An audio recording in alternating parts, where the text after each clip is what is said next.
Kia ora whānau, and welcome to the Get a Job and Get Healthy with Costas Enterprises podcast.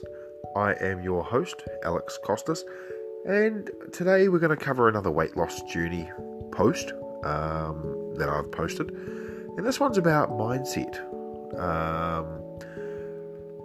As I say with all of my other previous podcasts, please make sure that you do head along to my website. It will be in the actual description, and you can get a bit more information about exactly what it is that I'm talking. This particular one is in regards to Ready, Mindset, Go, and this may be a bit long, okay, so just bear with me. I'm going to cover a little bit about how my mindset changed and what I did in order to try and change my habits, of which I had quite a few bad ones. But I'm going to cover off quite a few things. So, my mindset, I'm going to be honest with you, from the start, it needed to change. Even before I was considering losing weight, or before I even wanted to. Now, a little disclaimer before we go down the rabbit hole. This is a little bit hard for me to talk about, for the way that I was, and it's because I basically have to face myself and some serious truths about the way I was, the way I addressed them in public, and while it might be a bit of a longer podcast, I hope you will stick with me. So the way I was, in case you haven't, you may want to previously listen to one of my other podcasts in regards to my history. I spent years deluding myself and lying to myself about how I was. I lied to myself and everyone when they asked if I was okay. They said, "Were you okay?" I'm like, "Yeah, I'm fine. I'm good. How about you?" I would quickly change the subject, put it back onto them. I was not okay. Now, for those that know me personally, I have had an interesting history. Things have happened in my life that have made me grow fast, and at the same time also revert like a child. And I intend to, at some point in time, get to a place where I can talk about this in the future.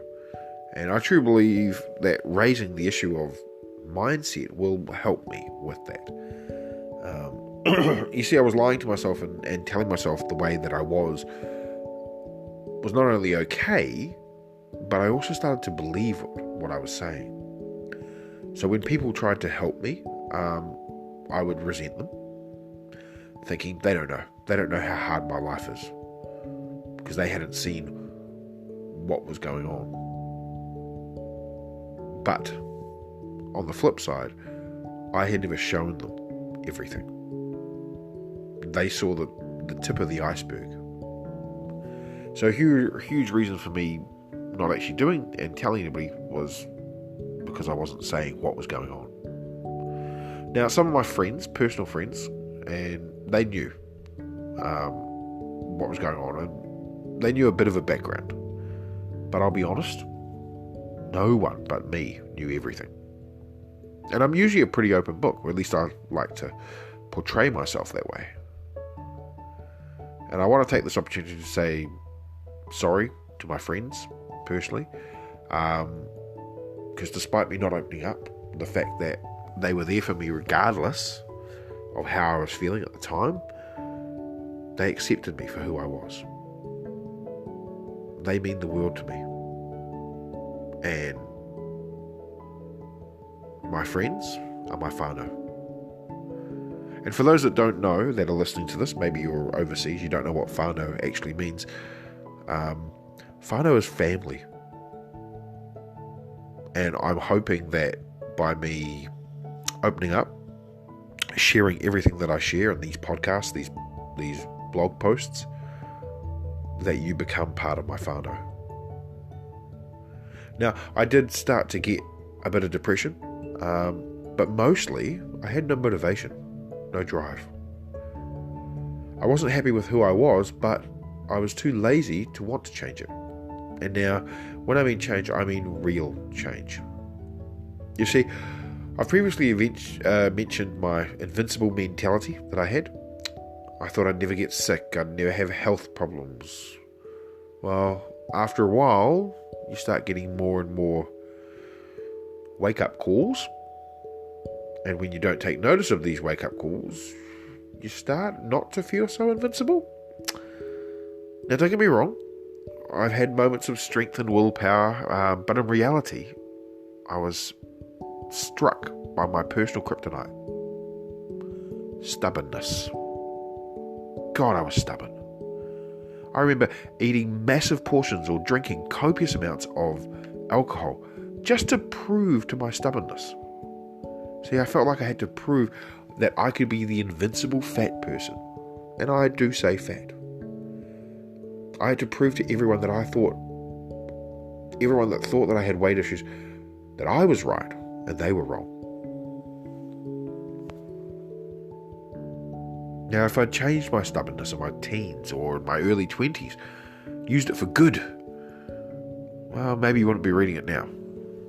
But as it happens, I didn't change, so yay? So what was my mindset that made me not want to change, I hear you ask? Well, I had differing shifts in mindsets over the last 32 years of fat life.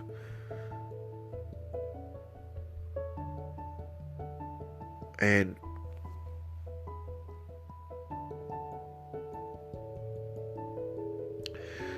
okay, so the next part of the post, I make a little joke, and I say this next little part is brought to you by the mock rap name of Fatty Thins. Now, this is, of course, a play on Biggie Smalls. And it goes, "It's all good, baby, baby. It was full fat cream. I used to eat it on everything. Cream and sugar were my favorite things." Okay, I know I'll never replace Notorious B.I.G. or Biggie Smalls. But one thing I did try to do was dismiss any and all guilt of what I was putting in my mouth. There were no guilty pleasures, there were only pleasures. And I wanted all of them. So something else I did, which this part I'm not happy about, but I started to push people away. Especially people that tried to help. And this has been one of my biggest regrets, and will be one of my biggest regrets. I had a lot of people that cared about me and tried to help me. But because of the way I was, I chose to push them further and further away.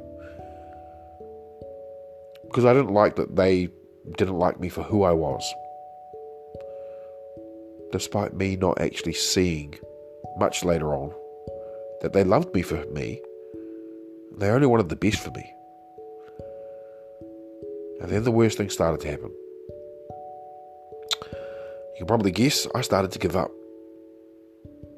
I had actually resigned myself to an early death. Most likely by heart attack.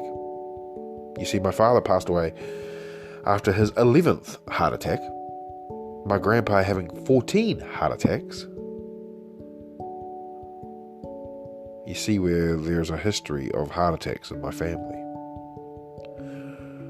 So once I'd given up, I didn't really mingle with anybody, unless it was either drinking or eating. I also thought there was no way I'm ever going to find a girlfriend. All the girls I knew never saw me as a potential partner, only ever as the best friend. I'll tell you right now, hearing, "Oh, you're a great guy, but let's be friends," is seriously one of the hardest things to hear. Girls, if you do have a guy like me, where you want to let them down gently, don't say "let's be friends." Find another reason, break his heart easily. It's really, really hard for some guys. So what actually changed? Well, I started to get help. So about 3 years ago, one of my friends had a serious talk with me, and he helped me realize that I need more than weight help. I need mental help. So I started seeing a psychotherapist. Now, this was a big deal for me. I grew up a very old-fashioned way. Put very simply, my family was big on the "we keep our secrets in our family." And the thought of even going and seeing someone, let alone a psychotherapist or a counsellor, was huge. But I'm going to tell you right now, I am so glad I did. This is a little PSA, if you will. Let me tell you right now, if you ever feel like you need help, please go and seek it. And as a man, I know there is this perception that we all have to be blokes and never talk to anybody about our problems. I'm saying this right now. That is stupid. We all need help. And if you ever need help, go seek it. I'm serious, people. I cannot stress enough. If you ever feel like the world is getting too much, if you ever feel like things are beating you down, and given the place where we are now, where COVID-19 is having a mental effect on a lot of people, go seek help. So another thing that I started to do is I also started to read and listen more, podcasts, audiobooks, and I started to learn more. And you see, the more research I do, the more I find secret pathways that were stopping me from myself from seeing. Some of the mindsets I've heard have not come from simple mindfulness. Some have come from financial thinking. Now, people are aware of some of the books I will recommend, and I will recommend them in this podcast. I do ask that if you do want to look into these books, if you want to purchase these as a favour to me, please go to my website, click the links through my affiliate, because I am an Amazon affiliate. That is on this post. One of my friends told me about this mentality, which really helps, and it's called Be, Do, Have. Okay, so if you don't know about the Be, Do, Have, when you do go to my page in this website, you will actually see a graph, and you can search it on Google as well. You can search Be, Do, Have chart, and it's a really, really helpful little resource. Now, if you aren't aware of the basics, I'm going to explain it very quickly here. So the B part. Pick someone you want to be like. Research them and try to be them. Copy their mentality, their actions, their skills. Do. Follow their actions. If you know what you want, plan how to get there and do the steps that you need to do. And finally, have. You see, by being the person you want to and emulating them and doing the actions to be that person, you will have what it is that you desire.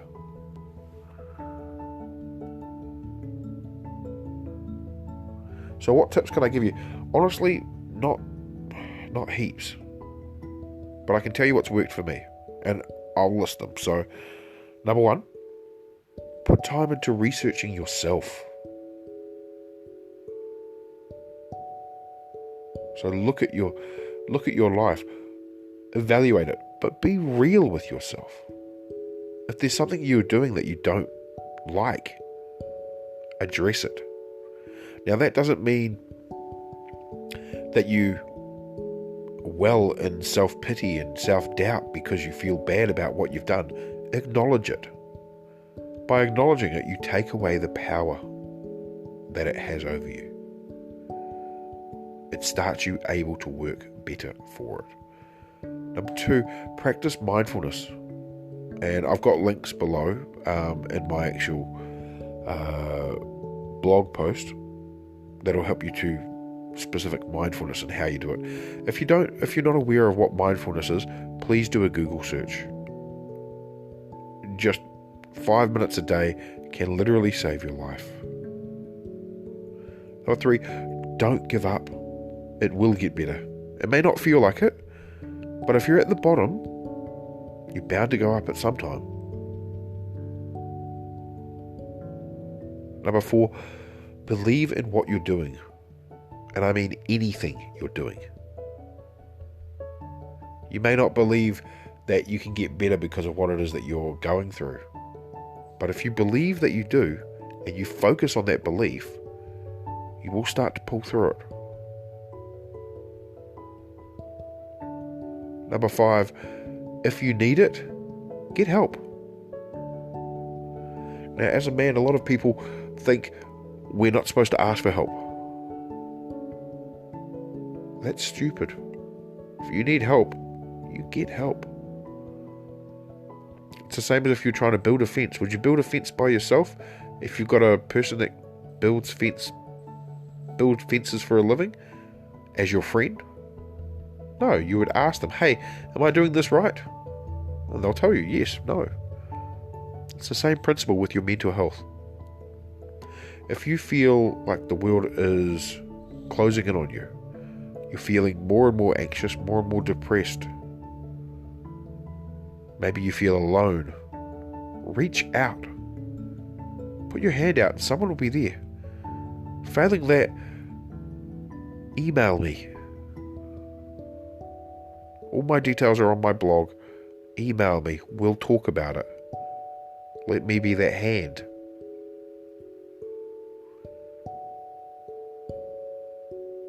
You don't have to do it alone. Number 6, don't let your mind beat you. So many times I've felt beaten down by my own thoughts. Take a break, think of something else. Go watch some TV. Try to focus on what you want to become. Okay? If you try to think of something else, eventually your mind will drift back to what it was that you were thinking about. And by that time, you may have thought of a better solution. You may have dismissed it. Number 7, be, do, have. Go and research it. It could help you get off on the right track, especially if you know more about the person that you want to emulate. Number 8, know that what you're going through is going to take time. And this is mindset, this is weight loss, this is building a business, this is getting yourself into a new job. It's a journey. Don't expect to change overnight. It's a marathon, not a sprint. Number 9, if you have negative thoughts, expect negative behaviours. That was the problem I had, was I used to be really negative. And my friends pointed it out. Now, I didn't come across as a negative person, but my thoughts were negative. I would always go to the negative. Now, not so much. Finally, number 10, and this is the one that I really, really want you to ring true, is start to love yourself. And in time, you will naturally change. You know, if you feel bad about the way you look, love the way that you look. Love that you're unique.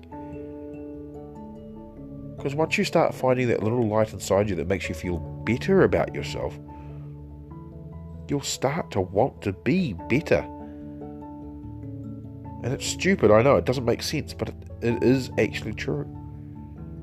By learning to accept that I was, overweight, I started to go, hang on, I know I'm overweight, and I know what I need to do. And I started to do it. So, the next little part, I'm going to read out the books that I recommend. Okay? These are resources that I think you should look at. And if you do want to buy them, as I said previously, please, it would be really, really helpful if you go through my Amazon affiliate links and purchase them, or anything. You can purchase a $1 pen, for example. I will get a little commission of that. So the first book is Secrets of the Millionaire Mind, Mastering the Game of Wealth by T. Harv Eker. E-K-E-R. I cannot recommend this book enough.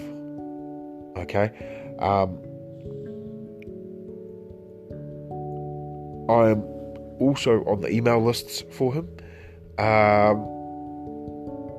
The book is fantastic because of the simple fact that it isn't so much about this is how you need to invest, this is what you need to do. It is all about mindset. That's why it's at the top of my list. Okay? Really, really helpful book. Not only will it help you get better to changing your life and making more money, it will help you get better mentally. Because it uses suggestive thinking that you reinforce yourself to make you a better person. Now the next one is get your shit together.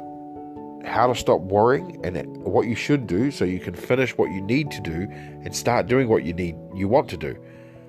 A no fucks given guide. Now this is by Sarah Knight. Now if you haven't read a Sarah Knight book before, she is fantastic. Okay, and I strongly suggest you check out the audiobook as well,